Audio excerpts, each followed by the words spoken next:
तो मैं आपसे कहूंगा कि दुनिया के लिए मेहनत करने से अच्छा है ना जो अपना स्टैंड खुद लो। ये देखो देखो देखो देखो देखो स्टैंड लेला के मतलब है पी के मुड़िए पर चढ़ जेबे रे पगला। उतार ये कौन स्टैंड ले हला रे बाप हो बाप। जे हमरा मुड़िए पर आके स्टैंड ले हला। हां मोती जान हां तनी आगे सट जाइए तब लफुआ सब पीछे बड़े पर बोलो कि अपना बाजार में हमारा के आवे देबुका। आगे देखूंगा तो एगो बात बताई तो बताए देबुका। अलाई बन से नूरा लगा दे। थोड़ा सा मैं चाहता हूँ कि थोड़ा सा हमारे इंस्ट्रूमेंट को थोड़ा सा खाली करवा दीजिए भैया। तनी आगे से यादव जी थोड़ा सा सबको साइड करा दीजिए ताकि मैं देख सकूं अपने इंस्ट्रूमेंट में। थोड़ा प्रॉब्लम हो रही है।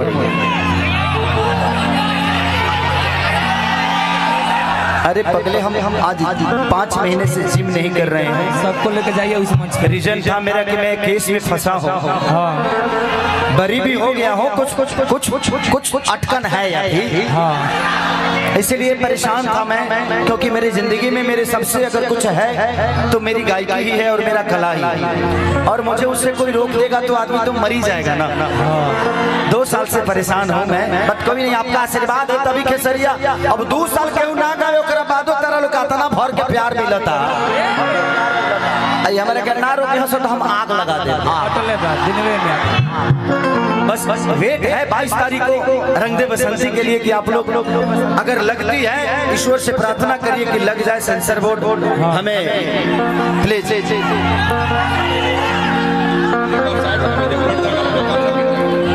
अच्छा बाबू रे रे बन रहा साउंड पर से उतर जाओ जहाँ साउंड हवा गिरा गिर कई जना के गिर जाइए। थोड़ा सा यादव जी थोड़ा सा साइड कर। अब तो यहाँ से हटिए ना यहाँ से ताकि मैं इंस्ट्रूमेंट को देख सकूं। सर अभी इन लोगों को देखने के लिए मुझे चाहिए। आओ तो नहीं खे देखी जा मैं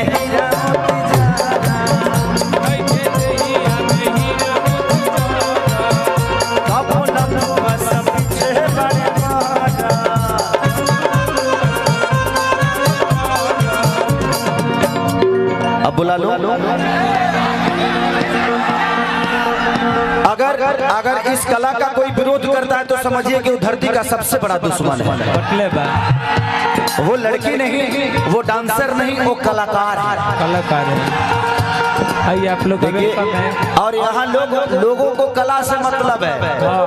अगर कोई अपनी राजनीति सीखता है तो सीखने तो इनका तो काम ही है राजनीतिक सीखना। सर इस धरती पे विकास के लिए ना बहुत कम ऐसे लोग हैं जो लड़ते हैं। तो मैं आपसे कहूंगा कि दुनिया के लिए मेहनत करने से अच्छा है ना जो अपना स्टैंड खुद लो।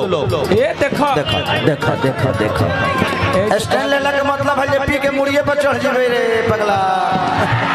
उतार ये कौन स्टैंड ले हला रे बाप हो बाप। हमरा मुड़िए पर आके स्टैंड ले हला। हां मैं सबसे रिक्वेस्ट कर रहा हूँ प्लीज आप दूर से प्यार करिए। आप एक आदमी आएंगे आपको देख के 10 लोग आएंगे और कार्यक्रम बंद हो जाएगा कोई फायदा। तो मैं सबसे यही कहूंगा कि किसी दूसरे के औलाद के पीछे और किसी दूसरे के सिंबल के लिए मेहनत करने से अच्छा है कि खुद का सिंबल बनाओ। मतलब और हमें नेता नहीं एकता चाहिए। हाँ ब्रह्मदेव प्रसाद जी से एकता के साथ आप लोगों को जोड़ रहे हैं। भगवान करे ऐसे ही जोड़ते रहे। और आप लोग यहाँ से आप लोग हटिएगा कि हम हट जाएं। आप लोग कार्यकर्ता होकर ही चीजों को खराब कर रहे हैं महाराज।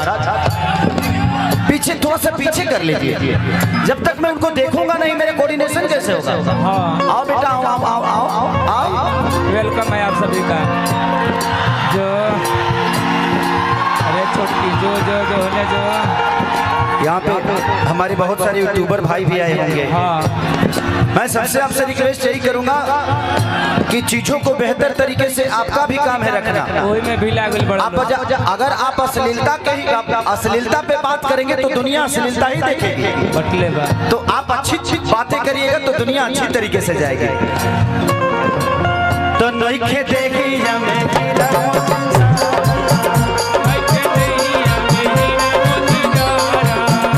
अब लखुआ सब पीछे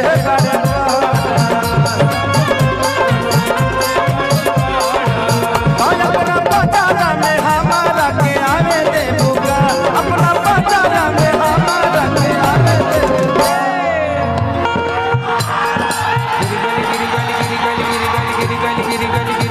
एगो बात बताई तो बताने दे बुका लाइट पर से नुरा लगा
लड़किया कहती है किसे नुरा लगावल मजाक है का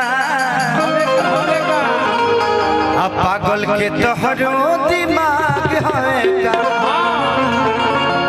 तो खेसरिया कहता कैसे कैसे कि दिल जहाँ लागे दिमाग ना लगे पूछ लेनिए से कि खराब ना लगे तो से नुरा लगावल मजाक है का पागल के तोहरो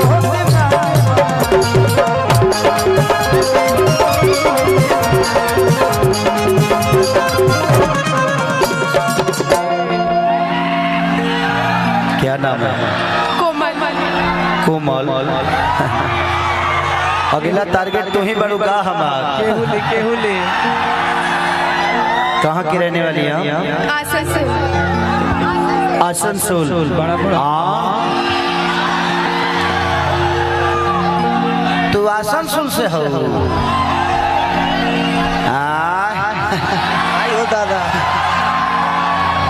जोड़ी जमल बा का बढ़िया के तरह लोग एगो हीरो मिलो तो लोग के खेत दे लो। बहुत बढ़िया बहुत अच्छा बेटा। आसने सुन रहती हो तो का करो ने हमारे साथ कह नहीं रहती है मेरे साथ रहो तुम आज से रहो तुम भी मेरा लेना मैं भी तुम्हारे लेता रहूंगा खबर। एक दूसरे का खबर लेते रहेंगे तुम कैसी हो मैं कैसा हूँ। किसे नुरा लगावल मजाक है का पागल के तोहरो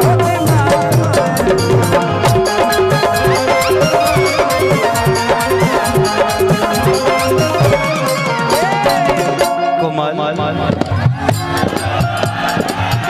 दिल जहाँ लागे दिमाग न लगे पूछ लेने ऐसे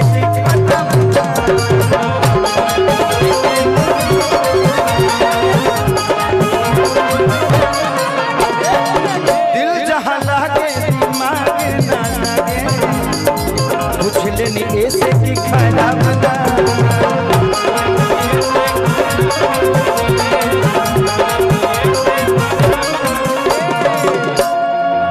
तो अपना मछरी में कंडा फंसाए देगा। बोला बोला फंसा दे अपना मछरी में कंडा फंसाए देगा। एक बात बताई तो बताए से लगा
लड़किया कहती है कैसे कैसे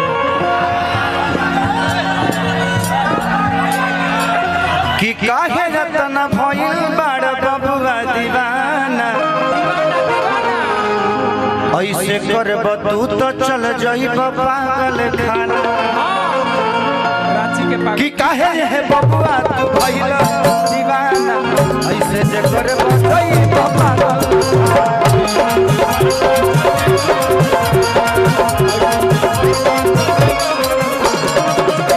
लइकवा कहता कैसे कहता कि दे दे तू लाइन तो तहरा पमरती, पागल पागल होके रांची में